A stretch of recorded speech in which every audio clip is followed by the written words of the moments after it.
Esma, əgər sənin sihirli fırçan olsaydı, nə çəkərdin? Rəngləmə çəkərdin. Murad, sənin sihirli fırçan olsaydı, nə çəkərdin? Necə? Helikopter oyuncağı. Məsəti, əgər sənin sihirli fırçan olsaydı, nə çəkərdin? Pişik. Zəhra qızım, əgər sənin sihirli fırçan olsaydı, nə çəkərdin?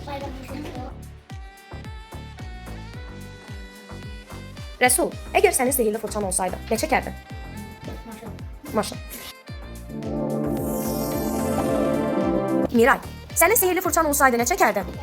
Telefon çəkərdin. Cahit, sənin sihirli fırçan olsaydı, nə çəkərdin? Çoxlu qızım. Aha. Orhan, əgər sənin sihirli fırçan olsaydı, nə çəkərdin? Əskərlərimizi. Məryəm, sihirli fırçan olsaydı, nə çəkərdin? Şəhidlərimizi. Mələk, sənin sihirli fırçan olsaydı, nə çəkərdin? Qəşəng geyimlər. Ertuğrul, sənin sihirli fırçan olsaydı, nə çəkərdin? Yılan. Qızıldan yılan. İndi senin fırçan kızıl yılan çeker. İman, sihirli fırçan olsaydı, nə çəkərdin? iPhone 17 Pro Max.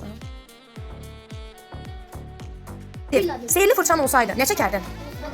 Ay Allah, nə gözəl arzudur. Umur, qızım, sihirli fırçan olsaydı, nə çəkərdin? Necə? Rəsm kitabı. Aha.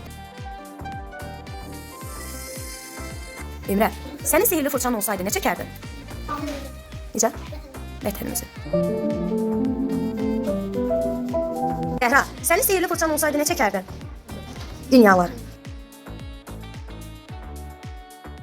Musa, əgər sənin sihirli fırçan olsaydı, nə çəkərdin? Necə? Şik. Sibər, sənin sihirli fırçan olsaydı, nə çəkərdin? Necə? Gül çəkərdin. Sema, sənin sihirli fırçan olsaydı, nə çəkərdin? Dənizli ev.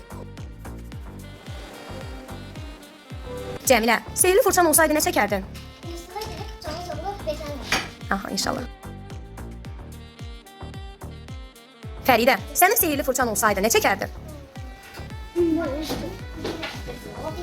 Dünyaları.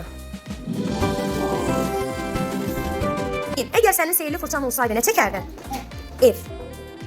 Güzel bile çekiler. Ve eve çanta. Harun, sənin sihirli fırçan olsaydı, nə çəkərdin? Peyğəmbərimizi çəkərdi. Gözəl, əgər sənin sihirli fırçan olsaydı, nə çəkərdin? Məryəm qızım, sihirli fırçan olsaydı, nə çəkərdin? Bayrağımızı.